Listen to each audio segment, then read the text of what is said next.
Курманкул Токтаралевич, вот знаете, мы как бы послушали отчет.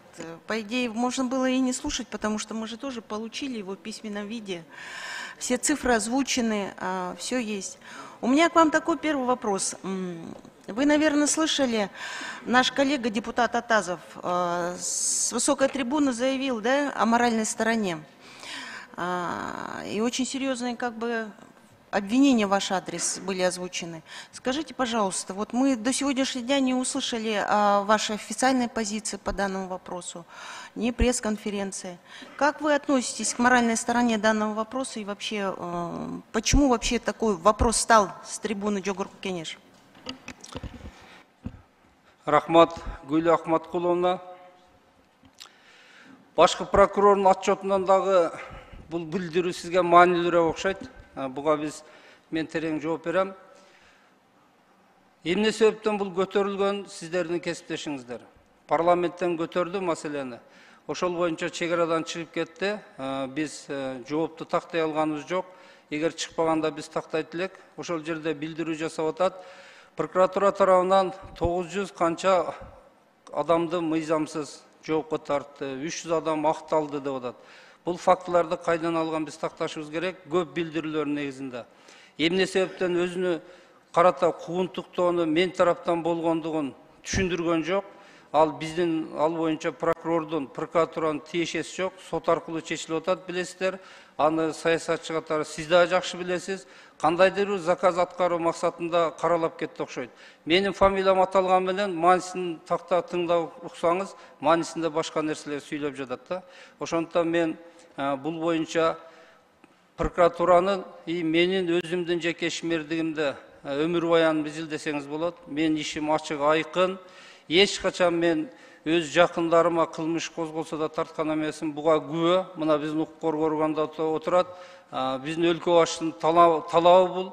Ал кишинин өзүнүн туугандарына, Камчыбек Кыдыршаевдин менин туугандарыма карата козголгон иштерге бир да кийлигиши жок билесиз. Мыйзам алдында жооп берип жатат. Бүгүнкү күндө президенттин сөзүн уккансыз эч ким кол тийгиз. Бардык адам мыйзам алдында жооп бериш керек. Ошондуктан эгер кандайдыр мен тууралуу шек жараткан окуя болсо ачык айтып суроо берсеңиз, мен бардыгына ачык айкын жооп берем. Рахмат. Ну, если честно, я не услышала ответа в части того, что о моральной стороне данного вопроса, потому что очень много резонансных дел вообще связано с фамилией Матраимов, да, и вас как бы туда смешали. И вот меня это и волновало. Я хотела услышать более другой ответ, но, к сожалению, я его не получила. Я надеюсь, что вы по нему дадите. Сиз кыжалат болбоңуз, моралдык жактан мен жооп берүүгө Вы, даярмын. пожалуйста, не говорите кыжала болбоюм буде. Так, знаете, неправильно выражаетесь немножко. Сурооңузга жооп берип атам. Эгер туура эмес, ну, его не комментируйте, деген сөз, да. Вот скажите, пожалуйста, в вашем отчете одни только цифры. Я хотела бы услышать более конкретные примеры. Более конкретные примеры на примере, почему на сегодняшний день очень много форм задержания таких, да, с применением группы захвата и так далее. Насколько это законно и обосновано? И почему это все время транслируется в средствах массовой информации? Кылмыштер боюнча захват тактабайсаңыз сурооңузду мен түшүнүп алайын. Группы захваты применяются при задержании подозреваемых. Вот недавний случай, вы, наверное, знаете, по хулиганству этот вопрос тоже был, да, тоже задержали с группой захвата. И других вопросов очень много. Бул боюнча конкретный факты боюнча тиешелүү органдар жооп берет. Мен сиздин сурооңузга карата жалпы жооп берейин. Кылмышкерди кармоо убагында өзүңүз билесиз, 20 жылдан ашык тажрыйбаңыз бар прокуратурада. Көзөмөл кылып отургансыз, райондун прокурорда болгонсуз. Кылмышкерди бүгүнкү талап боюнча ал каршылык көрсөтсө, эгерде кызматкердин өмүрүнө коркунуч келтирсе, аны барып пешнесинен сылап, суранып алып келмек беле. Ошондуктан укук органдары мыйзам чегинде иш алып барып атат. Бизге түшкөн арыздар боюнча биз мына жогоруда докладында көрсөттүм, кимдир бирөөсүнө укук бузуулар боюнча болсо чара колдондук. Кимдир бирөөлөр эгер кылмыш кызмат абалынан кыянаттык менен аша чыгып кетсе, кылмыш козголуп, тергөө сотко жетип алды тергелип атат. Мен баяндамамда толук маалымат бердим сизге. Тоже не удовлетворена ответом. Вопрос стоял совершенно по-другому. Почему применяется сила, да, неадекватная группа в отношении, если бы это задержание членов УПГ было, или каких-либо тяжких преступлений, но если по хулиганству применяются группы захватов, и мне не нужен ответ представителей МВД, мне нужен ответ именно надзирающего прокурора. Мен толуктап коеюнбу анда суроом сизге. Что вами Оор предпринято? өзгөчө оор кылмыштар боюнча туура айтасыз. Анча оор эмес, хулиганство боюнча, бейбаштык боюнча иштер боюнча да кармоого барганда каршылык көрсөтсө эмне кылыш керек? Конституцияда өзүңүз билген адам укугу, эркиндик менен милдет, жоопкерчилик бирдей жүрөт да. Эгерде мыйзам бузуу болсо, кылмыш курам болсо, буну тергөөчү баа берет, а кармоочу орган кармап келип камсыз кылып бериш керек. Эгерде кармоо учунда каршылык көрсөтпөсө, бүгүн прокуратурада андай факты жок, укук органдары баса калды бирөөнү сабаган. Кочкор Атада бир окуя болду, ал боюнча ички иштер министри чара колдонду, бирок ага чейинки себеп биринчи күн чакырууга барганда ал жаран каршылык көрсөткөн үчүн экинчи күнү спецназ барып кармап атат. Ошол убакта анын баласы келип каршылык көрсөтүп атат. Ашыкча кеткен үчүн жазасын алды. А мыйзамды да биз эки тарабын бирдей карашыбыз керек да. У меня вопрос был задан с тем направлением, что делает органы прокуратуры по пресечению превышения власти со стороны правоохранительных органов. Хорошо, я тоже не получила ответ. Вот смотрите, в последнее время с каждым годом набирает обороты практика изъятия у коррупционеров имущества, да, незаконно нажитого. Насколько это законно? Мен сизге надзорный орган катары кылмыш козголгон фактылар боюнча, кылмыш боюнча өндүрүлгөн, аныкталган зыяндардын баардыгын сизге аз тизмектеп айтып бердим. Ал эми коррупциялык иштер боюнча же жөн алынган, спонсордук кылгандар боюнча ар бир органда бизге арызда түшкөндө, бизде каттоодо турбайт билесиз. Мына тиешелүү органдар өздөрү отура сурасаңыз болот, ар биринен. Канча маалымат кандай экен өздөрүндө бар. Ну, вы генеральный прокурор, и надзор за исполнениями правоохранительных органов осуществляете вы. И меня интересует именно вопрос надзора, поэтому я и спрашиваю, насколько это законно. И у меня вопрос, почему органы прокуратуры ни разу не обратились в суд по вопросу именно обращения имущества в доход государства? До приговора суда. Почему он изымается в период именно следствия? И вы осуществляете надзор за следствием. Вы сейчас вот пытаетесь говорить, что никто не обратился с жалобами, только вы реагируете на жалобы, а факт имеет место. Надзор как за следствие. Гүл Ахматкуловна, мен сизге 40 мүнөттөн ашык баяндама бердим. Вы мне цифры сказали, а я конкретно вопрос. Вы, пожалуйста, давайте тоже не перебивайте, и не надо подчеркивать, знаю, не знаю, да. Вы просто отвечайте конкретно на вопрос. Эми жооп бергенди укпайсыз ба? Мен сиз менен айтышканы келгем жок, уксаңыз, эми угуп отургандар деле көп болуп турат. А эгер мүлктөрүн өткөрүп бергендердин бардыгы өз каалоосу менен прокуратурага арыз түшкөн жок. Прокуратура арыз түшсө карайт, көзөмөл иретинде, мыйзам бузуу болсо карайт. Эгерде арыз түшпөсө, жарандар өзү өткөрүп атса, өзүң инициативаң барып кантип карайсың? Сиз бул боюнча 20 жыл иштегенсиз. Эми микрофондон пайдаланып суроо берсеңиз окшошо берет. Вы уже об этом мне несколько раз подчеркнули, какой у меня опыт. Не надо заострять на это внимание. Отчет сейчас ваш. Еще у меня вопрос. Скажите, пожалуйста, какие приоритеты у органов прокуратуры на сегодня в части именно соблюдения законности в стране? Приоритеты органов прокуратуры у нас основные. Вы мне 3 основных приоритета органов прокуратуры в части соблюдения законности. Скажите, пожалуйста. Где у нас больше всего нарушаются законы, в какой области? Именно основные приоритеты органов прокуратуры по надзору за соблюдением законности. Прокуратурада эң негизги бөлүп караган приоритет жок. Өзүңүз билесиз, Конституция боюнча бардык мыйзамдардын так бирдей аткарышын көзөмөл кылат. Бирок бүгүн мамлекетте, коомдо бул өзгөчө жер мыйзамдарына көп басым жасалып, биз надзор көзөмөл иретин жүргүзүп атабыз. Андан кийин шаар курулуш архитектура боюнча, үчүнчүсү мына үй бүлөлүк зомбулук, жаш балдарды кордоо, жаш балдарга карата жаш балдар качып жасаган кылмыштар боюнча бул көпчүлүк болуп атат. Негизгинен биз приоритеттеп бөлүп, бир кылмышты алдыга, экинчисин көңүл жадымда калтырбайбыз. Бардык мыйзам бузуучулук боюнча чогуу аракеттенебиз. Ал эми көп жасалган мыйзам бузуучулар боюнча жогоруда мисал келтирдим. И еще у меня вопрос в части насилия, да? Сами знаете, резонансное дело Асель Нагайбаевой. Многократно, неоднократно, многократно обращалась в правоохранительные органы по защите своих прав. Кто привлечен к уголовной ответственности по данному делу? И есть ли решение судов по конкретным должностным лицам?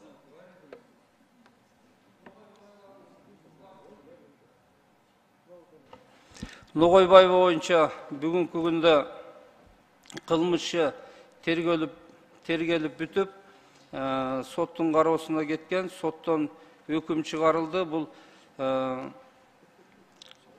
26 январь 24 жылы козголгон айыптары менен күнөөлүү деп табылып, 20 жылга эркинен ажыратылды кылмыш кылган адам.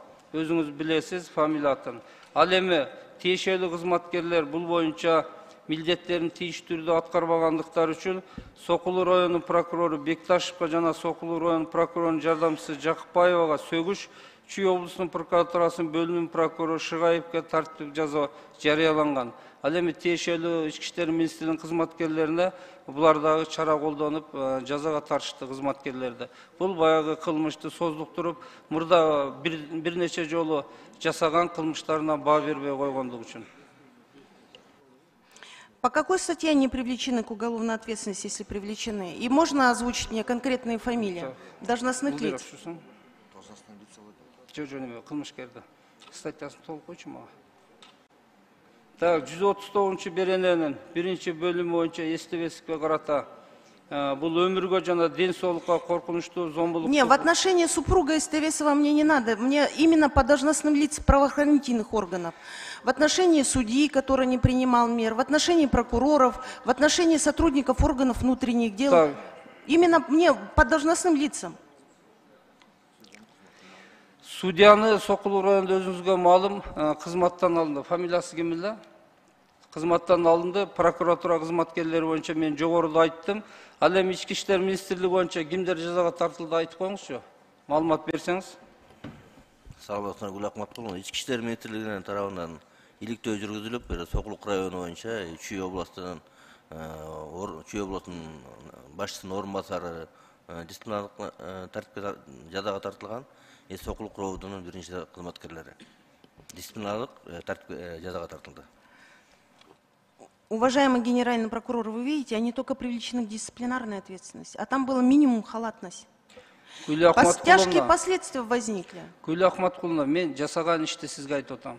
Сиз бул жерде отуруп алып кылмыш курам бар экенин кайдан билесиз? Божомол деп айткан токтосоңуз, мен сизге болгон иштерди айттым. Соттолуучунун жаза алганын айтып бердим. Прокуратура, милиция, сот кызматкерлери эмне жазаланын айтып берип атам. Кылмыштын курамы болсо минимум шалак кылып деп биз иш козгоп чара колдоно албайбыз да.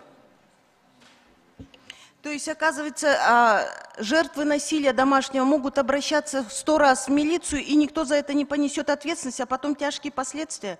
Вот недавно убили женщину, матери 3 детей, тоже бывший муж убил. Неоднократно тоже обращалась в органы милиции, и меры не принимаются. Это же халатность.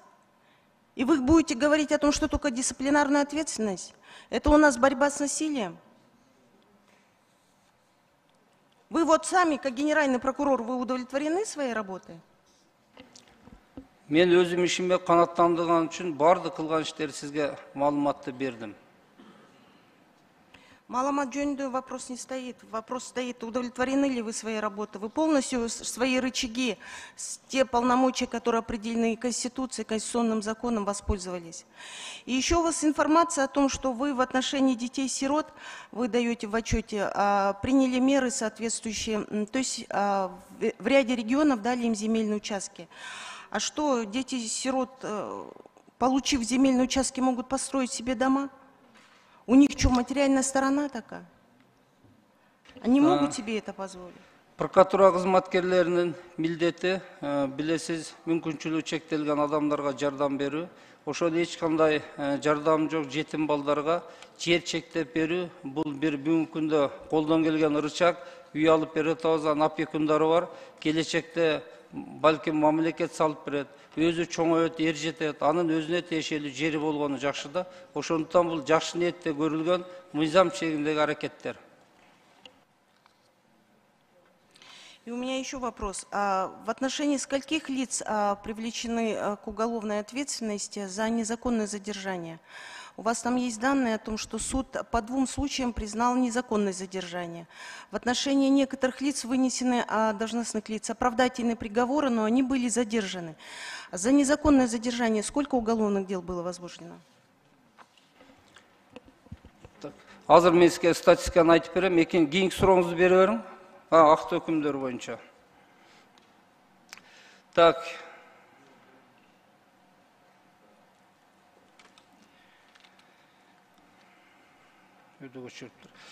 Мыйзамдуу күчүнө кирген 197 адамга карата кабыл алынган актоо өкүмдөр боюнча 143 кылмышчы төмөндөгү укук коргоо органдары тарабынан тергөө аракеттерин жүргүзүлгөн.